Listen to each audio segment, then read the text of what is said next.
Good morning, dear student. This is Amit Tripathi. Guys, you are welcome in my today class. Guys, in the last class, we have discussed about the force, types of force, Newton's first law of motion, and what is the inertia, what is the relation between inertia and mass. Now, the today topic, that is the Newton's second law of motions. Before starting this topic, a subtopic which is related to this, that means Newton's second law of motion, we also discuss first and then after Newton's second law of motions. The topic is momentum, a word which is come that is known as momentum. Then what is the momentum? How you define the momentum? What is the momentum? Okay, so we put heading here, that is momentum.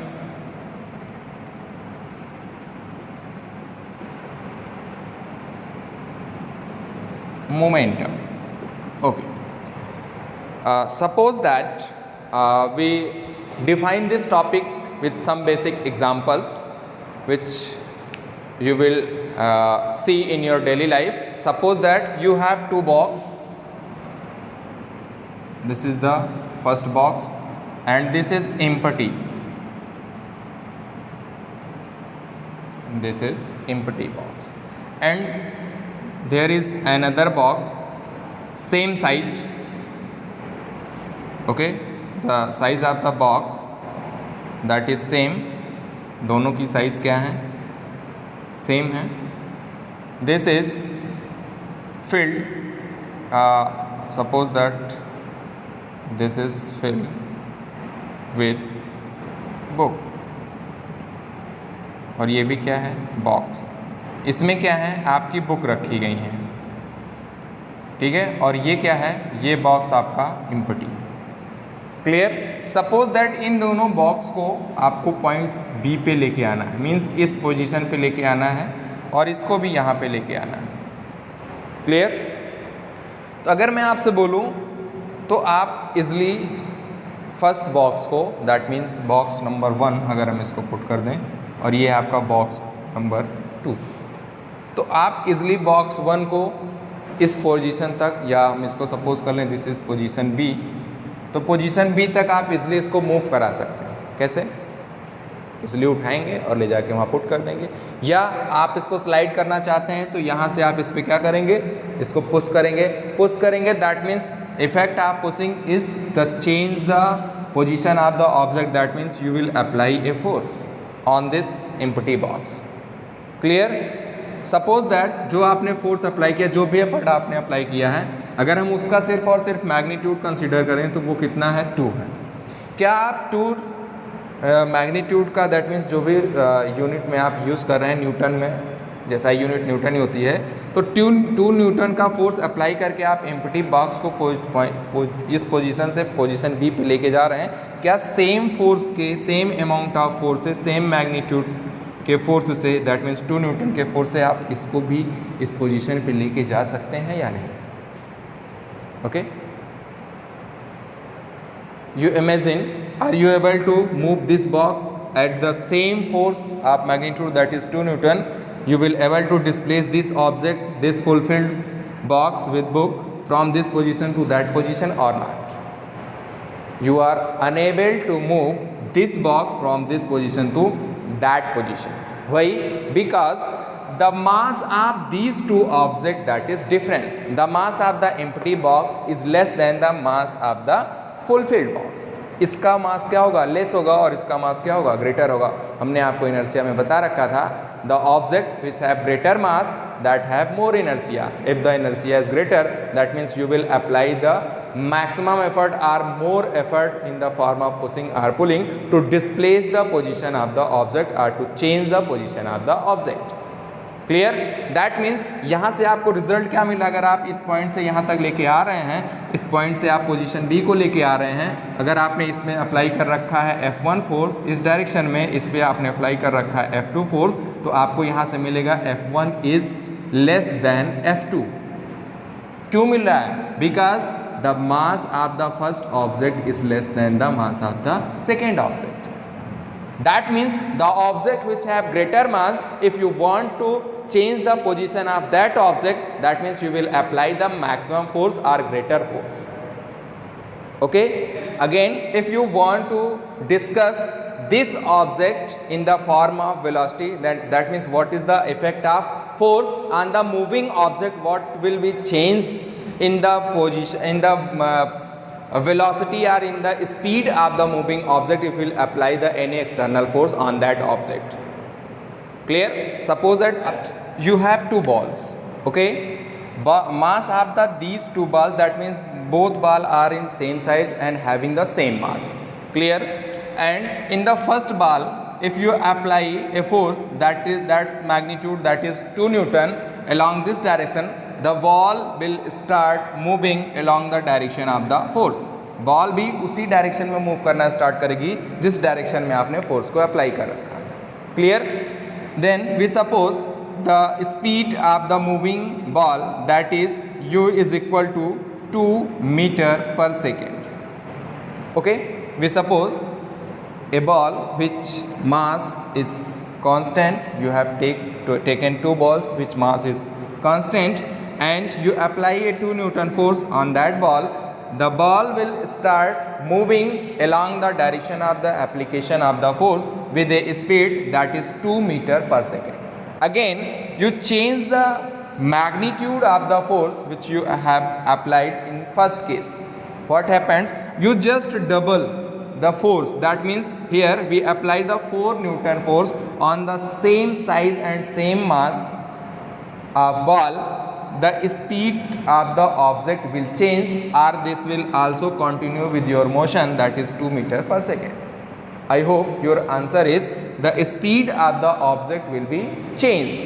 If you apply the force along the direction of the force, the speed of the object will be increases, and if you applied the force opposite to the direction of the force, the speed of the object will be decreases. Clear? जैसे ही आप इस पे 4 Newton का force apply करेंगे तो यहाँ से इसकी स्पीड क्या हो गई जाएगी, इंक्रीज कर जाएगी. तो अगर ये इसका हमने जस्ट डबल किया है तो आई होप ये भी जस्ट डबल हो जाएगा. तो ये मूव करेगा क्या, 4 मीटर पर सेकेंड की स्पीड से. अगर हम ये सपोज करें कि ये u1 है और ये u2 है, ठीक है, तो ये फर्स्ट केस में फोर्स था, ये सेकेंड केस में फोर्स था. फर्स्ट केस में फोर्स में दोनों में डिफरेंस आपको क्या मिल रहा है, दोनों में डिफरेंस मिल रहा है F1 is less than F2, और यहाँ से u1 और u2 में क्या रिलेशन मिल रहा है, u1 is also less than u2. Clear? That means if you applied the less force, the speed of the object will be less, and if you applied the greater force or maximum force or in comparison to first case, then the speed of the object, velocity of the object will also increases in the same ratio. Clear? तो दोनों में आपको मिल क्या रहा है, आपने force apply किया है मास के रिस्पेक्ट में. अगर आपका मास ग्रेटर है तो वहाँ पे भी आपको फोर्स को क्या करना पड़ेगा, ग्रेटर लगाना होगा. और अगर आपकी वेलोसिटी ग्रेटर है, means greater velocity, high velocity आप लेना चाहते हैं, तो वहाँ पे भी फोर्स आपको क्या करना पड़ेगा, मैक्सिमम लगाना पड़ेगा. यहाँ तक तो क्लियर हो गया होगा. अब इन दोनों क्वांटिटी में मास का रिलेशन फोर्स से आ रहा है सेम रेशियो में, और मास का रिलेशन वेलोसिटी से भी आ रहा है सेम रेशियो में. तो हम दोनों क्वांटिटीज़ को इंडिविजुअल ना डिफाइन करके एक सम फॉर्म में कंबाइंड डिफाइन करते हैं, and that combination is known as represent a new physical quantity that is known as the momentum. Clear? How you define the momentum? Force ये जो होता है ये किस पे डिपेंड कर रहा है, मास पे डिपेंड कर रहा है, और फोर्स से ही डिपेंड करेगा किसकी, उसकी वेलोसिटी पे.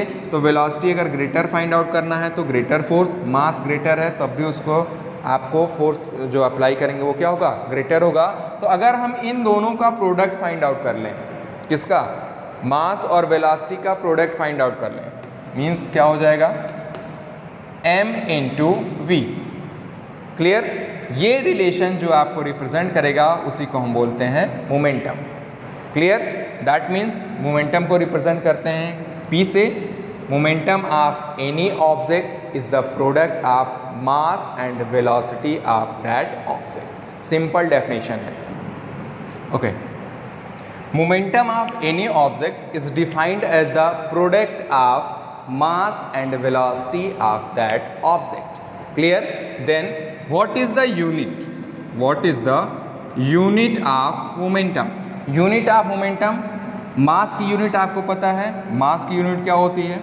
मास की यूनिट किलोग्राम, वेलोसिटी की यूनिट मीटर पर सेकेंड, दोनों का क्या है? प्रोडक्ट है। तो यहाँ से आपको क्या मिल जाएगा? This is equal to kilogram metre per second, or इसी को आप लिख सकते हैं किलोग्राम मीटर सेकेंड की power -1।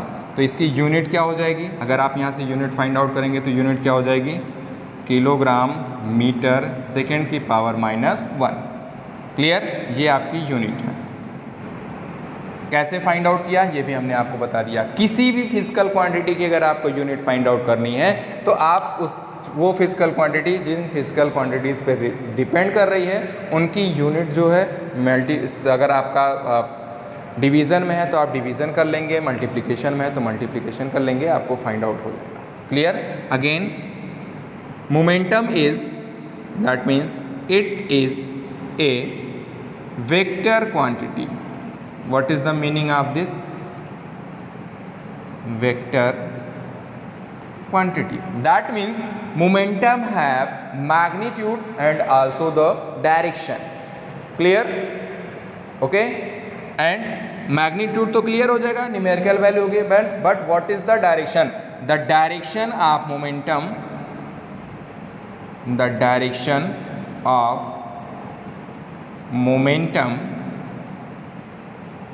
momentum is along the direction of velocity। Momentum की डायरेक्शन कहाँ पे होगी? मोमेंटम की डायरेक्शन जो होगी वो along the direction of the velocity होगी। गाइज ये तो इम्पॉर्टेंट पॉइंट था ही, ठीक है। But as you all are know in the term 1 examination your exam will be in the multiple choice questions mode. Okay, जो आपके टर्म 1 के एग्ज़ाम होंगे वो मल्टीपल चॉइस के होंगे। तो हमें थियरी में पॉइंट वाइज हर एक स्मॉलेस्ट पॉइंट को भी अपने नोट्स में अपने माइंड में सेट करके रखना है, मेंशन करके रखना है, जिससे आपके कोई भी क्वेश्चंस रॉन्ग ना हो। ठीक है, चलिए अब इसमें हम थोड़ा सा और कुछ एग्जांपल्स देखते हैं। दैट मीन्स इसके कुछ और स्पेशल केस देखते हैं। Suppose that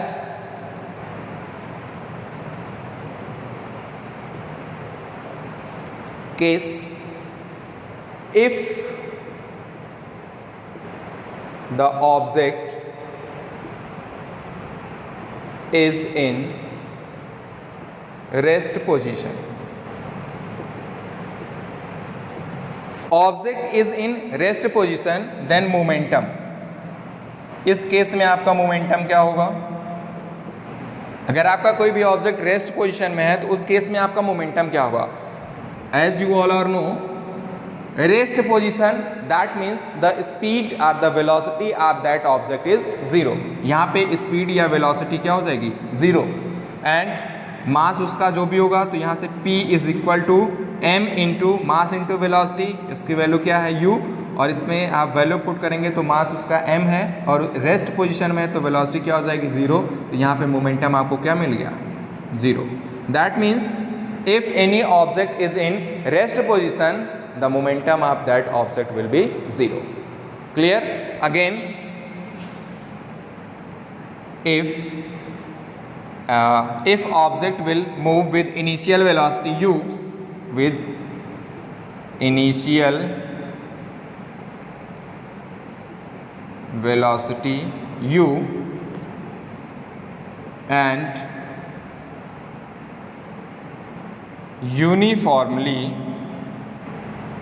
uniformly accelerated with velocity v, then momentum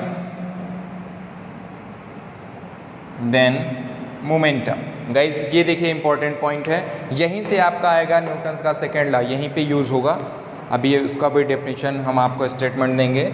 object देखिए एक बार हम डिस्कस करते हैं। ये आपका ऑब्जेक्ट है, इसका मास क्या है m, इनिशियल स्पीड कितने से मूव कर रहा है u से, यूनिफॉर्मली एक्सेलरेटेड हो रहा है, मास उसका सेम होगा और इसकी फाइनल वेलोसिटी क्या आपको मिल रही है v। In the first case it have momentum, we suppose that momentum is initial momentum, and in this case it have also a momentum, that momentum is the final momentum. Then what is the value of initial momentum and what is the value of final momentum? If you find this is equal to the product of mass and velocity, this is m into u, and here the final momentum, that is also the product of mass and velocity, that is m into v. Then what is the change in momentum? This is the important point. What is the change in momentum? We represent here change in momentum, that is delta p. This is equal to the final momentum minus initial momentum. If you put the value of final momentum and initial momentum, you find here this is mv minus mu, m in the both steps, then you take common m v minus u. This is the change in momentum. Clear? आपसे directly पूछ सकता है, कोई भी object दिया गया होगा, उसका मास गिवन होगा, किस वेलोसिटी से मूव कर रहा है, फाइनल वेलोसिटी उसकी क्या मिल रही है, और उसके रिस्पेक्ट में फिर आपसे पूछेगा what is the change in momentum. तो आप डायरेक्ट इस फॉर्मूले का यूज़ करके फाइंड आउट कर सकते हैं। कोई भी ऑब्जेक्ट अगर रेस्ट पोजीशन पे है तो वो उस केस में क्या हो जाएगा, उस केस में वो आपका हो जाएगा इनिशियल स्पीड उसकी 0, तो उसका मोमेंटम क्या हो जाएगा 0। अब सपोज दैट इसमें भी स्पेशल केस हो सकता है, आपका ऑब्जेक्ट वो रेस्ट पोजीशन में था और after some interval of time when you applied the force, the object will started your motion with speed that is जो भी आपके गिवन होगा, और आपसे पूछा what is the change in momentum. तो यहाँ पे देखिए u की वैल्यू क्या हो जाएगी, रेस्ट पोजीशन में है तो 0 हो जाएगी, तो मोमेंटम आपका क्या हो जाएगा, change in momentum, product of mass and final velocity of the object. Clear? तो ये स्पेशल केसेस आपके बन सकते हैं गाइज, यहाँ से आपको फाइंड आउट करना होगा, और ये आप एक बार फार्मूले को चेक कर लीजिए और अपने पॉइंट को मेंशन करेंगे अपने नोट्स में। ठीक है, इस पर चलिए एक क्वेश्चन देखते हैं, numerical questions. is the momentum of a man of mass 75 kg when he walks with a uniform velocity of 2 meter per second. Mass of the man is given, that is 75 kilograms. Mass of man given here, given that mass of man that is 75 kg and velocity, walking velocity of man that is 2 meter per second, then what is the momentum? ये आपको find out करना है। You have formula P is equal to m into v, this is equal to, put the value 75 multiplied by 2, this is equal to 150 unit of the momentum, that is kilogram meter second की power minus 1. And I want to remind you, this is the SI unit. This is the SI unit of momentum. This is the final answer. Okay. Again, next question. A body of mass 25 kg has a momentum of 125 kilogram meter per second. Calculate the velocity of the body. Next question. Question एक बार मैं फिर से repeat करता हूँ, आप note कर लीजिएगा। A body of mass 25 kg, body of mass 25 kg, that means mass of body, this is 25 kg. Again, has a momentum of 125. Momentum value of P is given. This is 125 kilogram meter per second. Calculate the velocity. V की value आपको find out करनी है। Simple formula same, momentum P is equal to m into v. and if you find the v, then v is equal to p upon m. Put the value of p, that is 125, and mass, that is 25, divided this 25, 5 जा 125, this is 5.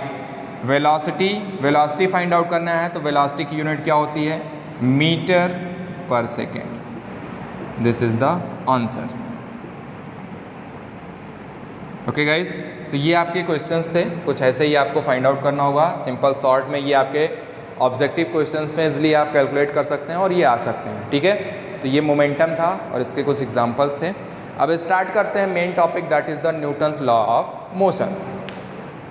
Okay, the new topic, that means Newton's second law of motion, and that this is the statement. The statement is the rate of change of momentum of any object is proportional to the applied force and takes place in the direction in which the force acts. What is the meaning of this statement? You all are know, if you want to change the position of any object, you applied the force. And if you will apply the force, the speed or the position of or the state of the position of the object will be changed. ये हमने अभी letter इससे just पहले ही discuss किया था. Clear? तो rate of change of momentum, what is the meaning of this? That means change in momentum divided by the time. That means what is the change in momentum with respect to time? That is known as the rate of change of momentum. Clear? This is directly proportional to the force which you applied on the object, and the momentum, that means the direction of the momentum, will takes along the direction of the force in which the force is acting on the object. Clear? जिस direction में आपकी force act होगी उसी direction में rate of change of momentum आपको appear होगा. ठीक है, इससे पहले आपने देखा था कि मोमेंटम की डायरेक्शन क्या होगी? That is along the direction of the velocity. What is the meaning of direction? That means rate of change of momentum की direction along the direction of the force act होगी. Suppose that आपके पास कोई object है, कोई car है, ये अगर इस डायरेक्शन में मूव कर रही है तो इसकी स्पीड कुछ होगी. आपने इसमें फोर्स अप्लाई किया है along the direction of the motion. जिस डायरेक्शन में आपकी ऑब्जेक्ट मूव कर रही थी उसी डायरेक्शन में आपने फोर्स अप्लाई किया, तो इसकी वेलोसिटी क्या हो जाएगी? इंक्रीज करेगी. और अगर वेलोसिटी इंक्रीज करेगी दैट मीन्स मोमेंटम भी उसी डायरेक्शन में इंक्रीज कर रहा है. मोमेंटम की डायरेक्शन भी क्या है? वेलोसिटी की डायरेक्शन में, तो इसका मोमेंटम क्या हो रहा है? इंक्रीज कर रहा है. Clear? That means change in momentum जो आएगा, इंक्रीमेंट जो उसमें होगा वो भी क्या होगा? सेम डायरेक्शन में होगा जिस डायरेक्शन में आपने फोर्स अप्लाई किया. अब जस्ट इसका अपोजिट केस, ऑब्जेक्ट आपका इस डायरेक्शन में मूव कर रहा है, फोर्स आपने जस्ट इसके अपोजिट डायरेक्शन में अप्लाई कर रखा है, तो ये क्या करेगा? इसके मोशन का ये फोर्स क्या करेगा? अपोज करेगा. और मोशन अगर अपोज करेगा दैट मीन्स ये टाइम के रिस्पेक्ट में इसकी वेलोसिटी रिड्यूस्ड होगी, और अगर वेलोसिटी रिड्यूस्ड होगी तो उसका मोमेंटम भी चेंज होगा. और मोमेंटम चेंज हो रहा है तो मोमेंटम क्या हो रहा है? रिड्यूस हो रहा है. क्यों? क्योंकि वेलोसिटी रिड्यूस हो रही है, मास तो सेम है. अभी आपने देखा था मोमेंटम कैसे डिपेंड कर रहा था. अगर यहाँ पे आप देखें P is equal to m into v, m को आप कांस्टेंट रखेंगे तो P is directly proportional to v. ये भी आपको हमने देखिए मेंशन नहीं किया, भूल गए, ये आप मेंशन कर लीजिएगा अपने में. अगर मास आपका क्या है? कांस्टेंट है, ये मास आपका कांस्टेंट है, तो उस केस में आपकी जो मोमेंटम होगा वेलोसिटी के क्या होगा? डायरेक्टली प्रोपोर्शनल होगा. क्लियर है? तो ये था आपका कुछ पॉइंट रिलेटेड टू दिस. तो ये क्लियर हो रहा होगा. इसको हमने शॉर्ट में लिख रखा है, rate of change of momentum is directly proportional to applied force. अगर आप इसको ऐसे भी लिखना चाहते हैं तो ये हो जाएगा, change in momentum with respect to time is directly proportional to the force applied on the object. ये इसका मैथमेटिकल फॉर्म होगा इस सेकेंड लॉ का. ओके, अब इसका डेरिवेशन करते हैं. एक्चुअली डेरिवेशन ये बहुत ही मोस्ट इम्पॉर्टेंट क्वेश्चंस था आपके एग्ज़ाम के पर्पस से, बट अब तो सारे पैटर्न ही चेंज हो गए हैं. तो ये स्टेटमेंट और मैथमेटिकल फॉर्मुलेशन दोनों ही मोस्ट इंपॉर्टेंट क्वेश्चन थे. फिर भी हम डेरिवेशन देखते हैं. Suppose that you have any object whose mass is small m. This object will be moving at a initial speed along this direction with a speed that is u, and if you apply a force on this object, that is the F, along the direction of the motion of the object after t interval of time, the speed or the velocity of the object will be changed. We suppose the final velocity, that is v. Clear? आपके पास कोई एक object है, उस object पे आपने क्या किया, वो ऑब्जेक्ट इनिशियल स्पीड u से मूव कर रहा है, उस पर आपने एक फोर्स कैपिटल F मैग्नीट्यूड का आपने अप्लाई किया along the direction of the force, जिस डायरेक्शन में आपका ऑब्जेक्ट मूव कर रहा था उसी डायरेक्शन में। क्लियर? तो होगा क्या, इस ऑब्जेक्ट की वेलोसिटी क्या होगी, इंक्रीज कर जाएगी। क्यों? क्योंकि ये फोर्स मास क्या है, कांस्टेंट है, और जिस डायरेक्शन मूव कर रहा है तो उसी डायरेक्शन में आपने फोर्स अप्लाई कर रखा है, वेलोसिटी इंक्रीज करेगी। हमने ये सपोज किया कि उसकी फाइनल वेलोसिटी क्या है। तो अगर ये ऑब्जेक्ट की इनिशियल पोजीशन है, दैट मीन्स इसके पास इनिशियल मोमेंटम भी होगा, और ये ऑब्जेक्ट की फाइनल पोजीशन है तो इसके पास फाइनल मोमेंटम भी होगा। ठीक है? दोनों मोमेंटम में वेलोसिटी का डिफरेंस है, मास सेम है, तो इसका मोमेंटम क्या होगा, चेंज होगा। मोमेंटम चेंज होगा तो टाइम के रिस्पेक्ट में कितनी चेंजिंग आएगी, वो फोर्स के डायरेक्टली प्रोपोर्शनल होगा। इसी स्टेप को फॉलो करके हम इसका डेरिवेशन करेंगे। चलिए देखते हैं। द इनिशियल मोमेंटम हम ऐसे लिख रहे हैं, the initial momentum of the object, this is equal to the product of mass and velocity. Mass m, velocity of object, that means initial velocity, वो क्या हो जाएगा, u, this is equal to u। This is equation number 1। Again the final momentum, this is also the product of mass and final velocity, the final velocity that is v, and this is equation number 2। What is the change in momentum, what is the change in momentum? बहुत ही simple derivation है। Change in momentum that means delta p is equal to final momentum minus initial momentum, put the value, this is equal to final momentum that is mv minus mu, this is equal to m आप common कर लेंगे, ये हो जाएगा v minus u। यहाँ तक तो आप ऑलरेडी लास्ट अभी जस्ट इसके पहले वाले टॉपिक में आपने देख रखा था। This is the equation number 3। Okay, clear? Then according to Newton second law, according to Newton second law क्या, rate of change of momentum, that means delta p upon t is directly proportional to the force applied on the object। ये statement है। Rate of change of momentum आपके पास है delta p, f magnitude का force आपने apply कर रखा है, तो इस इक्वेशन को क्या करेगा, इस स्टेटमेंट को, इस लॉ को ये फॉलो करेगा। तो यहाँ से आप वैल्यू पुट करेंगे तो आपको वैल्यू मिल जाएगी p की, डेल्टा p की वैल्यू हो जाएगी m v minus u upon t is directly proportional to f। इसको आप ऐसे भी लिख सकते हैं, f is proportional to m v minus u upon t। तो यहाँ से आप फाइंड आउट कर सकते हैं। अगर ये प्रोपोर्शनलिटी का साइन रिमूव करेंगे तो एक कांस्टेंट ऐड होगा जिसको हमने सपोज किया k, ये हो जाएगा m। अब आप सिर्फ इतने स्टेप को देखिए, ये हो जाएगा v minus u upon t and this is equal to f।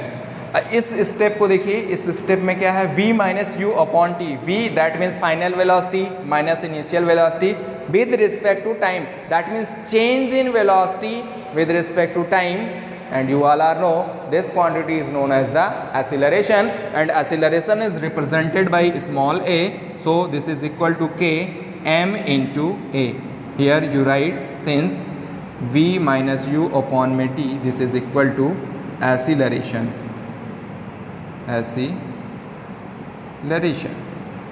Clear? On the practical observation, on the practical observation,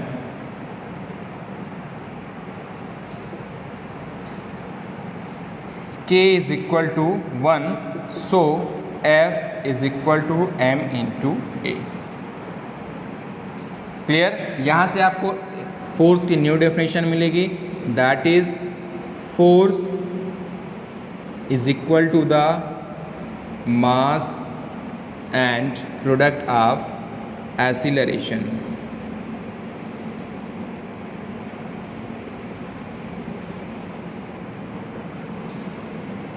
clear? ये आपका सिंपल डेरिवेशन था। एक बार मैं फिर से रिमाइंड कर देता हूँ। A object whose mass is small m is moving with initial velocity u, you will apply a force F along the direction of the motion of the object. The speed of the object will be changed, that is v.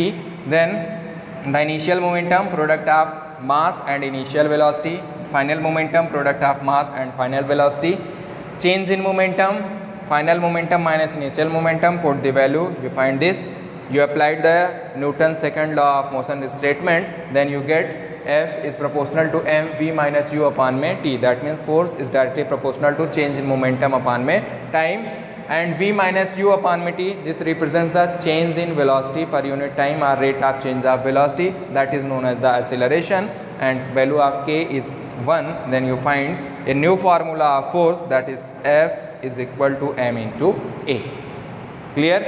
ये statement था आपका और ये इसका mathematical formulation था। Clear?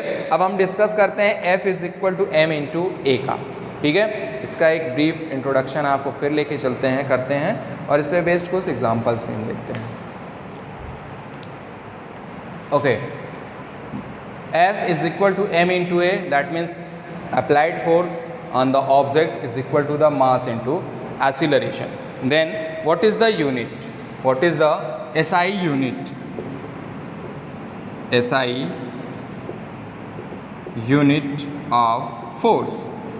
SI unit of force, हमने आपको बोला था कि जो भी फिजिकल क्वांटिटी के आप यूनिट फाइंड आउट कर रहे हैं, वो फिजिकल क्वांटिटी किस फिजिकल क्वांटिटी से मिलके बन रही है, किस पे डिपेंड करे, उसका फॉर्मूला क्या है, उसके यूनिट को आप पुट करेंगे, मल्टीप्लिकेशन या डिवीज़न जो भी होगा आप उसको फाइंड आउट कर सकते हैं इजीली। चलिए देखते हैं। यूनिट ऑफ मास, यहाँ से मैं एक बार निकाल देता हूँ, F is equal to m into ए।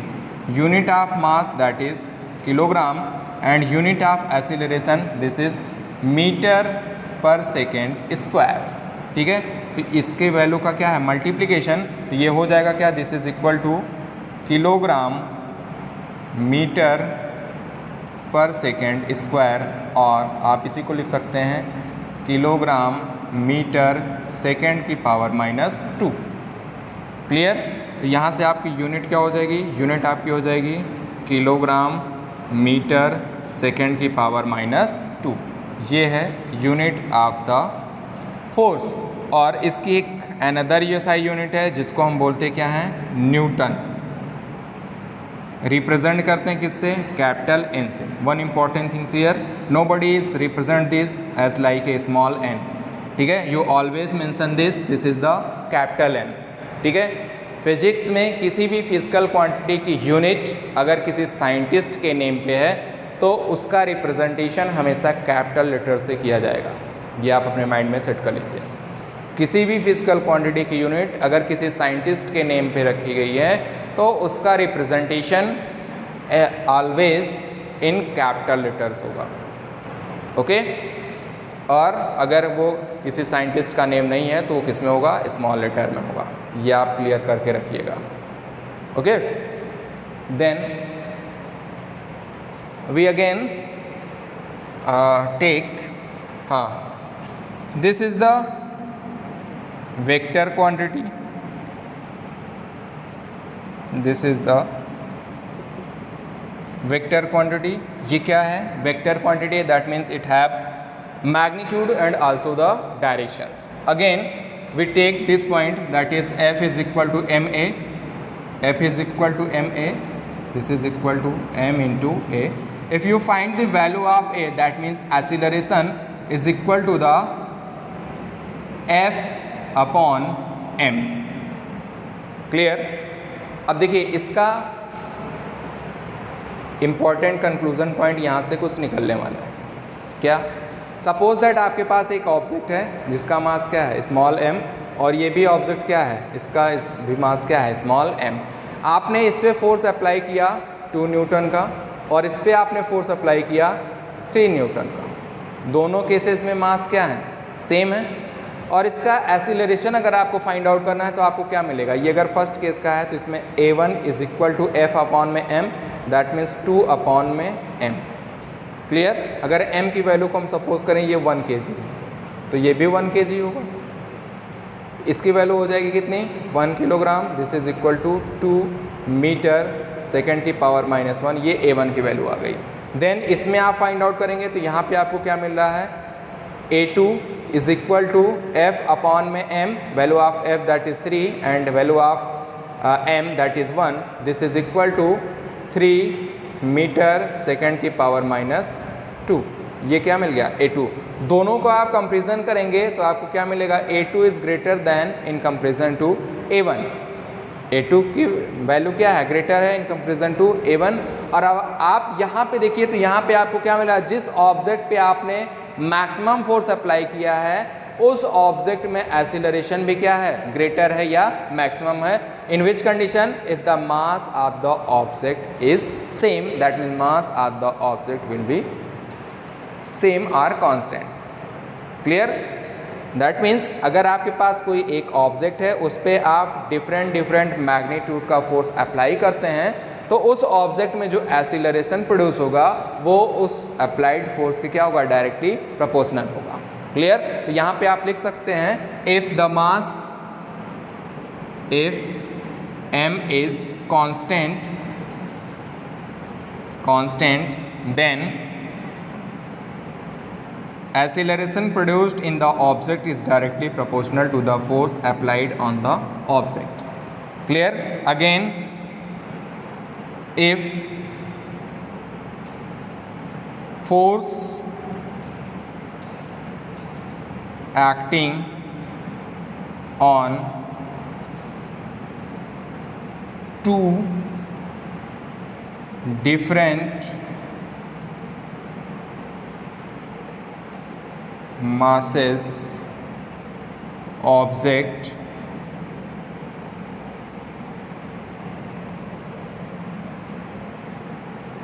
यहाँ ऐसे लिखिए if a constant force, if a constant का मतलब सेम अमाउंट का फोर्स दोनों ऑब्जेक्ट पे एक्ट कर रहा है, then different masses object, then acceleration क्या हो जाएगा A is inversely proportional to 1 upon में मास। इसकी मीनिंग क्या है, इनवर्सली प्रोपोर्शनल की मीनिंग क्या है, चलिए देखते हैं। अभी इसी ऑब्जेक्ट को आप देखिए, सपोज दैट ये आपका ऑब्जेक्ट जो था, ये सेकंड केस है, यहाँ मैं देखता हूँ, ये M1 इसको हमने सपोज किया 1 kg का, M2 इसको हमने सपोज किया 2 kg का। आपने दोनों ही ऑब्जेक्ट पे जो फोर्स अप्लाई कर रखा है वो कितने का है 2 न्यूटन का। यहाँ से एक्सेलरेशन फाइंड आउट करेंगे, A1 is equal to F upon में M, दैट मीन्स 2 अपॉन में 1, this is equal to 2 metre second की पावर -1। A1 की वैल्यू हो गई, A2 की value, A2 is equal to 2 upon 2, this is equal to 1 metre second की power -2। ये value किसकी हो गई A2 की हो गई। ठीक है, दोनों का कंपेरिजन करिए, दोनों का कंपेरिजन आप करेंगे तो आपको क्या मिल रहा है A1 is greater than A2। और अगर इसके मास का रिलेशन आप फाइंड आउट करेंगे तो इसके मास का रिलेशन आपको क्या मिल रहा है, मास का रिलेशन मतलब क्या, अब आप मास से कंपेरिजन करिए, फर्स्ट ऑब्जेक्ट का मास क्या था लेस था तो उसमें एक्सीलरेशन क्या है ग्रेटर है, मास लेस है तो एक्सीलरेशन ग्रेटर है, और अगर मास ग्रेटर है तो एक्सीलरेशन क्या है लेस है। दैट मीन्स दोनों फिजिकल क्वांटिटीज में कैसा रिलेशन मिल रहा है, इनवर्स रिलेशन मिल रहा है। अगर फर्स्ट को आप इंक्रीज कर रहे हैं तो सेकंड आपकी क्या हो रही है डिक्रीज हो रही है, अगर आप सेकंड को इंक्रीज करेंगे तो फर्स्ट आपकी क्या करेगी डिक्रीज करेगी। क्लियर? क्लियर है? तो जिस भी ऑब्जेक्ट का मास ग्रेटर होगा उसमें लेस एक्सीलरेशन होगा, अगर ऑब्जेक्ट में दो ऑब्जेक्ट हैं उनमें फोर्स सेम मैग्नीट्यूड का अप्लाई हो रहा है तो। बात क्लियर है? ओके, चलिए कुछ इस पर न्यूमेरिकल्स देखते हैं। हाँ, एक चीज़ और, 1 न्यूटन फोर्स, 1 न्यूटन फोर्स क्या होता है, इसको आप कैसे डिफाइन करेंगे, 1 न्यूटन फोर्स, 1 न्यूटन फोर्स को आप कैसे डिफाइन करेंगे, अभी देखिए यहाँ पे आपके पास फॉर्मूला क्या था, F is equal to m into A, इसकी वैल्यू फिक्स हो गई कितना 1 न्यूटन, ये फिक्स है।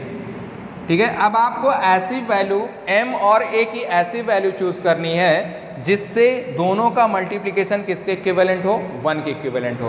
दैट मीन्स मास आपका ऑब्जेक्ट का जो होना चाहिए वो कितना होना चाहिए 1, और उसमें एक्सीलरेशन जो प्रोड्यूस हो वो कितना हो 1। ऐसी ही तो फिजिकल क्वांटिटी, और उस इन दोनों फिजिकल क्वांटिटी की जो मिनिमम वैल्यू पॉसिबल है वो कितनी पॉसिबल है, 1 ही तो पॉसिबल है, जिससे उन दोनों का प्रोडक्ट कितना आ जाए 1 आ जाए। आई होप ये क्लियर हो रहा होगा। तो ये किसके इक्विवेलेंट होगा, 1 kilogram multiplied by 1 metre second की पावर -2। दोनों का मल्टीप्लिकेशन करेंगे तो किसके इक्विवेलेंट होगा, 1 न्यूटन के इक्विवेलेंट हो जाएगा। ये मास की वैल्यू हो जाएगी और ये एक्सीलरेशन की वैल्यू हो जाएगी। तो आप इसको डिफाइन कैसे करेंगे, 1 Newton force is that force which is acting on which is applied to 1 kilogram of mass to producing the 1 meter per second square acceleration. Once again I repeat this, 1 Newton force is that force which is applied to a 1 kilogram of mass object to producing the 1 meter per second square accelerations. Clear? I hope ये आपको clear. हाँ, कुछ इसके important application part हैं।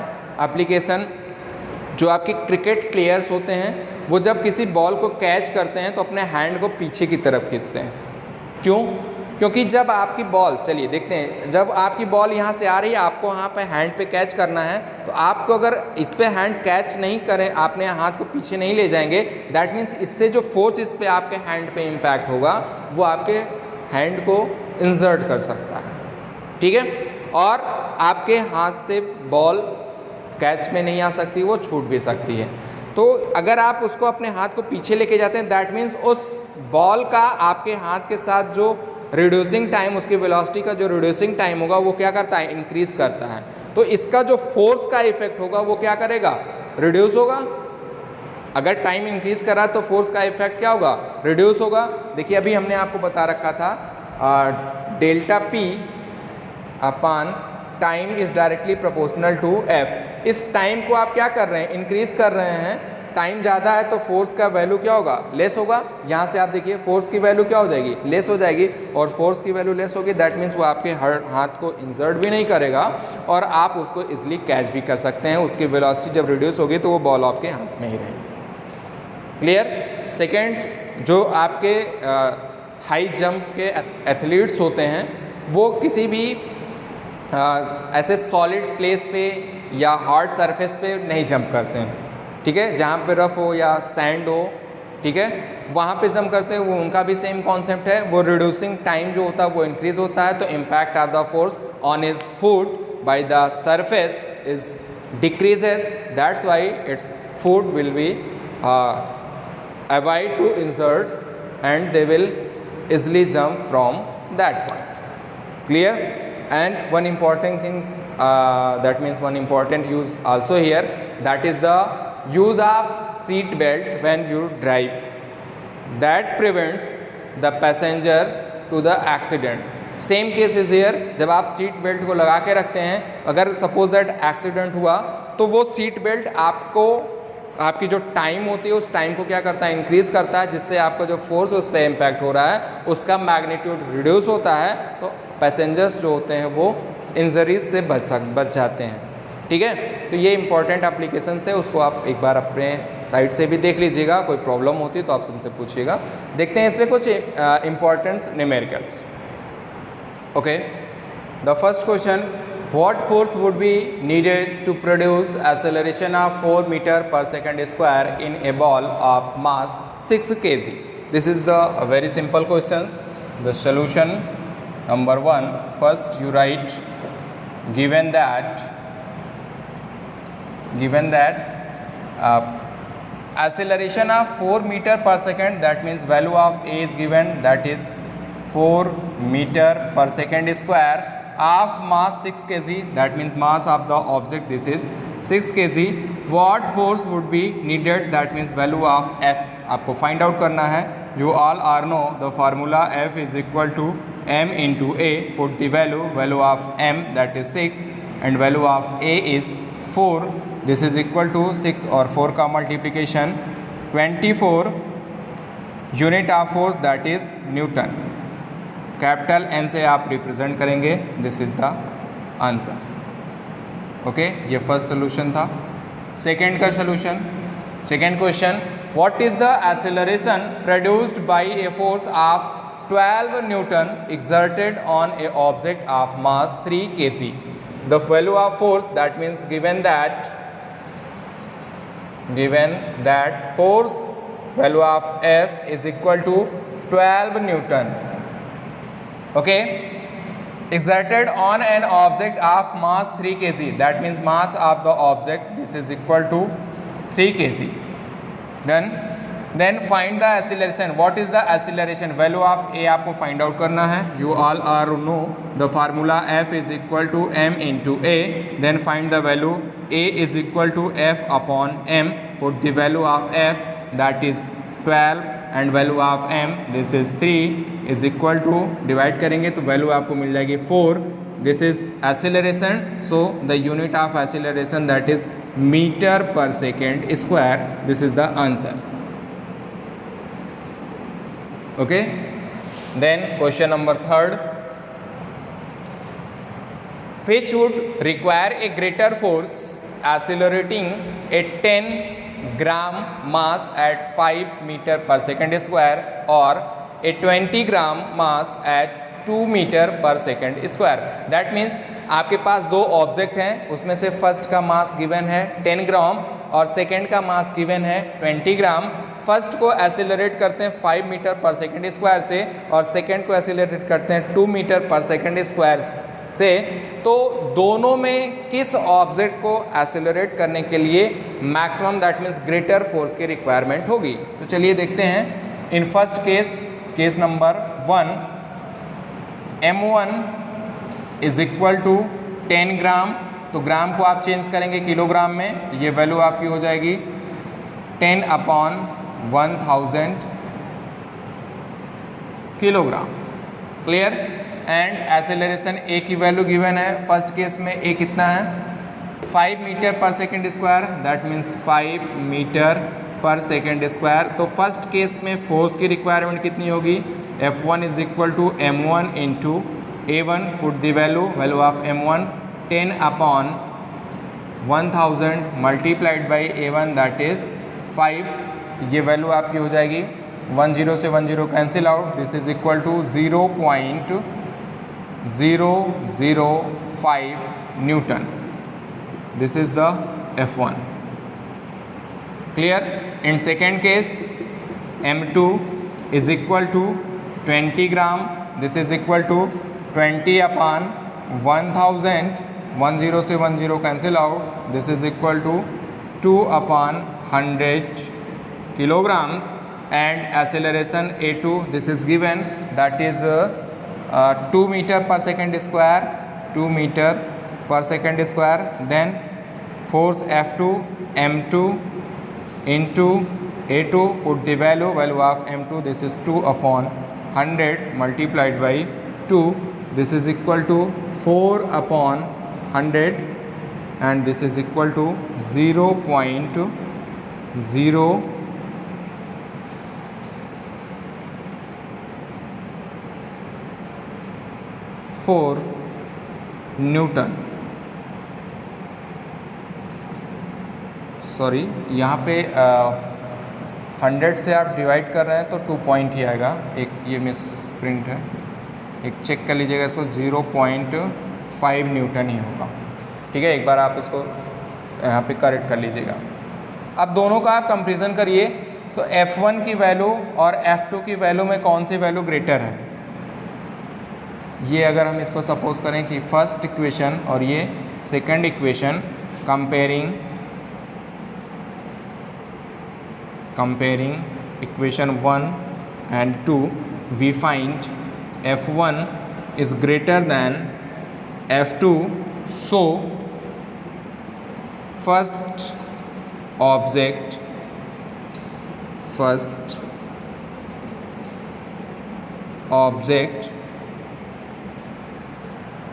require